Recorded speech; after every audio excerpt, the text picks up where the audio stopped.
still sold up the river, bathing her days with a sigh.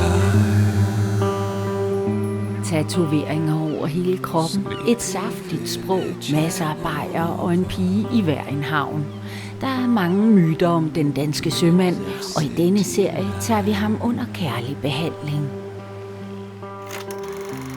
Vi har fået adgang til en helt unik samling af gamle film og billeder af sømænd gennem tiderne.